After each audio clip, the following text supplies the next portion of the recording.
1, 2, 3. Mabit 2026. Yes.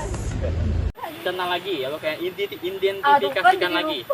Kalau materi itu, kalau informasi yang dapat gitu, apakah real, fakta, atau hanya sebuah argumen tanpa dasar, seperti itu.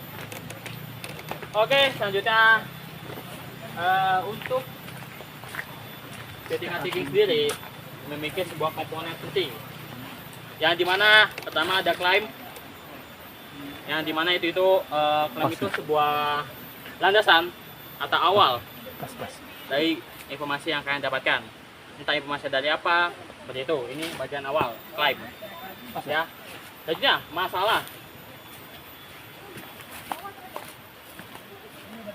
Sebelumnya ada yang mau bertanya terkait pengertian? Itu 20 tahun yang lalu ya? Iya benar, jangan tidak bilang.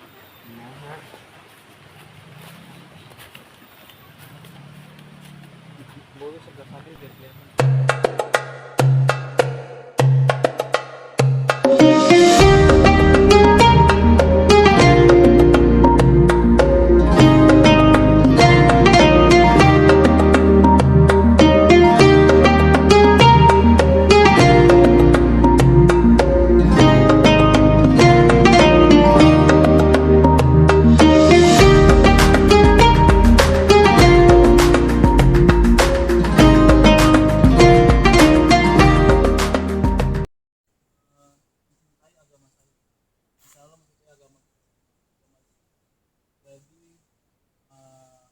Pengen tahu banyak banget, makanya saya mulai aktif di Rohis.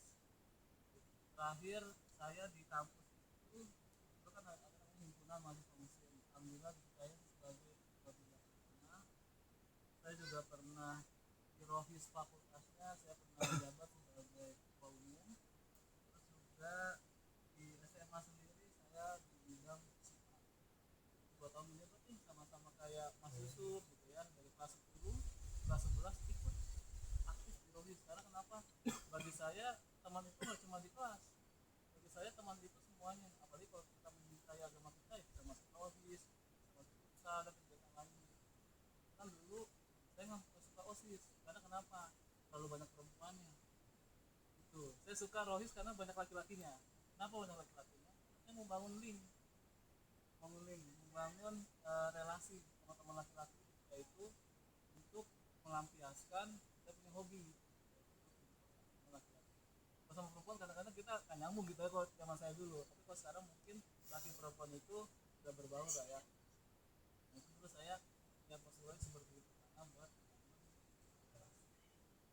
Terus juga saya di beberapa klub ada di mobil dan motor, juga pernah menjadi relawan-relawan, dan juga pernah sampai saat ini juga masih menaungi sebagai mentor bisnis buat para pelaku usaha. Banyak saya seperti itu ya.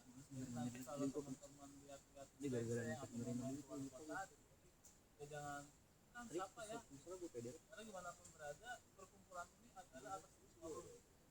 Hari ini tanggal sekarang itu lalu udah begini dari kalian lahir, dari saya lahir. Nanti tanggal 21 Juni akan itulah anak Rohis punya pikiran yang positif. Jangan sampai kita punya pikiran negatif. Ya, anak Rohis kalau nggak percaya Allah ya jangan. Kalau masih ada keraguan nih, jangan jadi anak Rohis. Jadi anak Rohis itu harus yakin. Jangan pernah berpikiran jadi anak Rohis besok gue makan apa. Jangan berpikiran jadi anak Rohis besok gue teman buat apa. Tapi kita berpikiran ayo sama-sama kita berpikir positif karena kita adalah salah satu anak Rohis. Sampai sini mungkin teman-teman ada yang mau nanya, kita diskusi aja ya. Oke, ada lagi pertanyaan nggak tentang saya atau yang lain? Kita masuk ke materi. Lanjut ya. Oke, lanjut. Hari ini kita akan bahas tentang organisasi. Jadi di sini saya masukkan ada dua dari pakar organisasi, yaitu dari Prof. Sondang, bahwa organisasi merupakan bentuk persekutuan antara 2 orang atau lebih yang bekerja sama secara formal terikat mencapai tujuan sebelumnya. Ada lagi yang bilang bahwa kelompok manusia disingkat dibentuk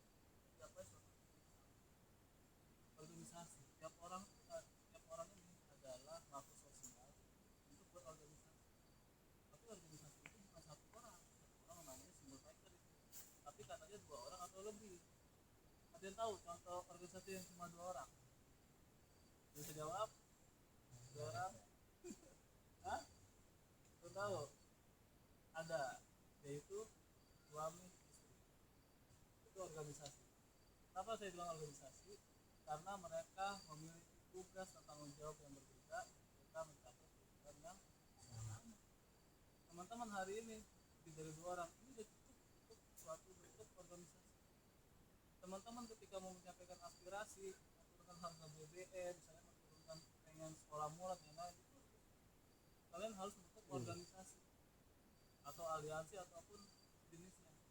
Itu organisasi seperti itu. Jadi perkumpulan 2 orang atau lebih yang sama. Itu ya, itu bagian dari organisasi. Lalu kita lanjut ke komunikasi organisasi. Ini penting nih komunikasi. Mbak Delia, kenal nggak sama itu?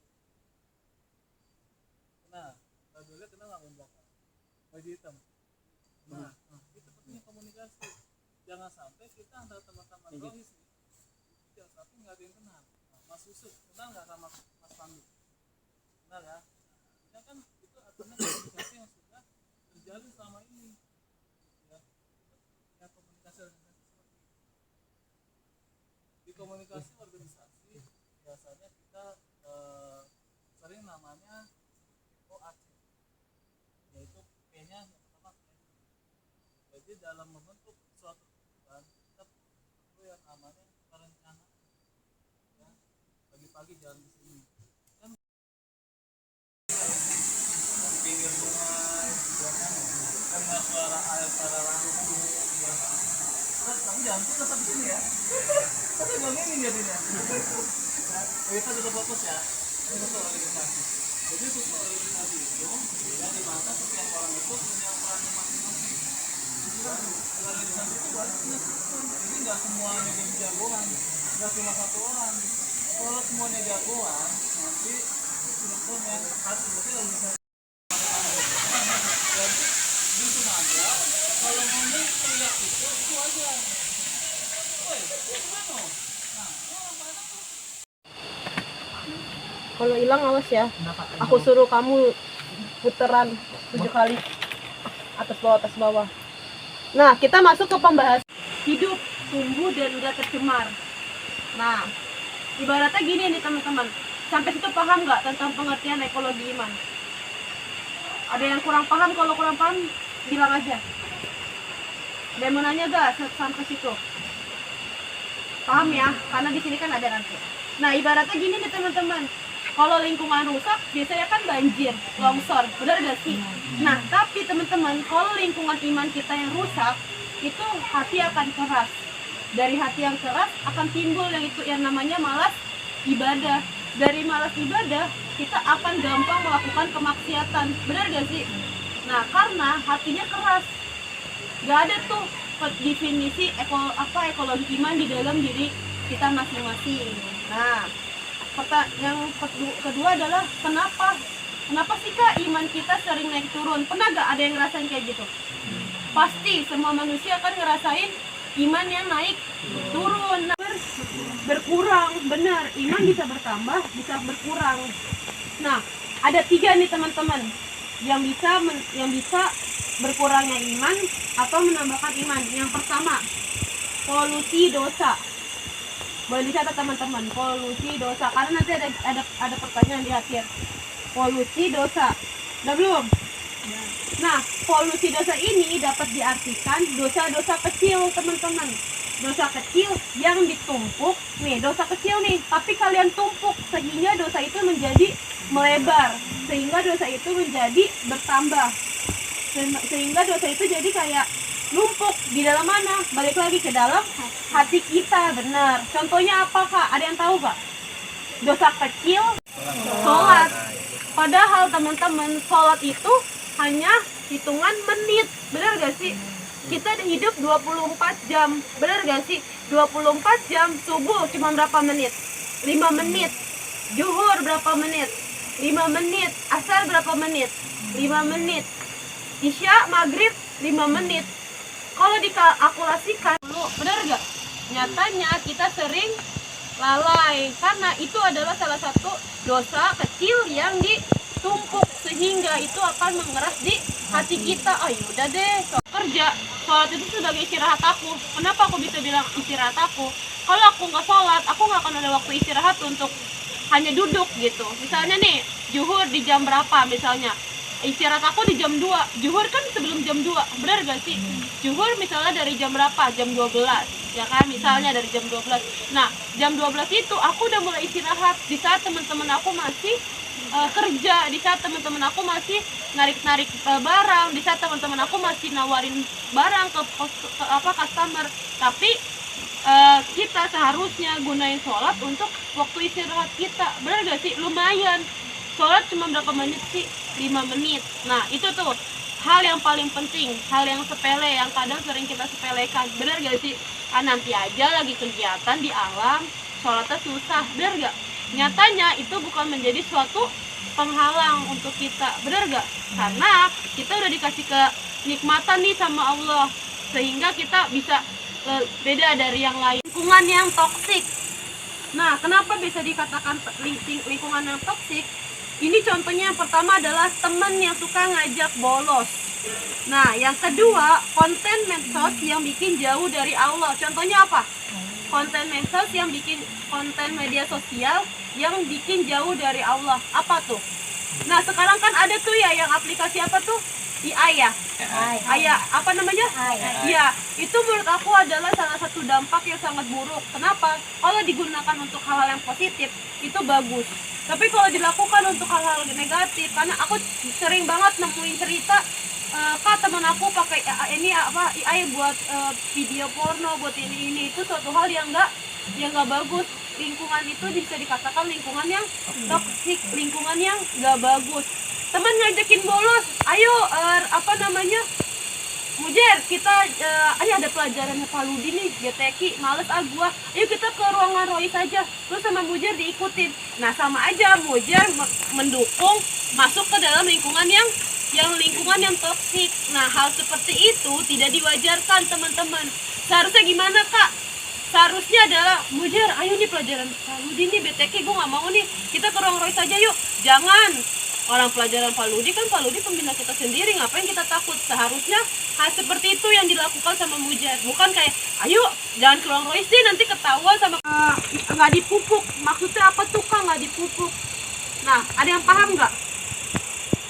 Contohnya gini nih teman-teman, kalau kita mau dapetin tanaman yang bagus harus kita apain dulu? Nah, harus kita rawat. Nah, kalau kita mau iman kita selalu positif, kita mau iman kita selalu bagus, apa yang harus kita lakukan tadi tuh? Hindari hal-hal yang nggak seharusnya kita lakukan. Contoh yang tadi aku sering share bilang tuh, nunda sholat, bohong, gibah, lingkungannya toksik, main media sosialnya rusak. Nah, benar, jadi jangan pernah menormalisasikan suatu hal yang nggak wajib dinormalisasikan. Apakah contohnya? Hal biasa aja, bolos sekolah, madol di jam pelajaran, itu suatu hal yang nggak boleh dinormalisasikan. Kita nih udah tahu nih ilmunya nih teman-teman, seharusnya kita yang jadi penggerak. Nggak boleh, gue udah tahu nih kayak gini. Iya emang sekarang nggak dapet ruginya tuh nanti. Entah 2 hari kemudian, entah 3 hari kemudian, entah 4 hari kemudian, kayak gitu. Karena nyatanya Allah tuh selalu menolong kita, benar gak sih? Ya pengalaman aku nih teman-teman, aku pernah lagi butuh banget. Butuh itu dalam artian aku lagi hari ini aku harus butuh uang gitu, karena aku untuk bayar sekolah adik aku. Ini cerita ya teman-teman, aku harus punya uang karena adik aku harus ujian. Kalau misalnya adik aku nggak ikut ujian, perihal kemarin tuh, kalau adik aku nggak ikut ujian, adik aku tidak akan dinaikkan kelas, karena katanya salah satu syarat kenaikan kelas adalah bayar SPP-nya.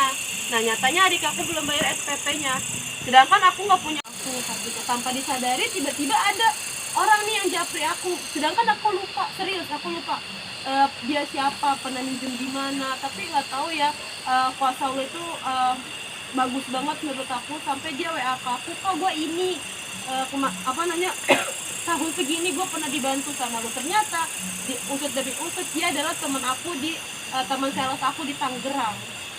Aku yang minjemin aja udah lupa, tapi karena Allah maha baik, ketika Allah tahu aku lagi butuh, didatangkanlah perantaranya lewat dia.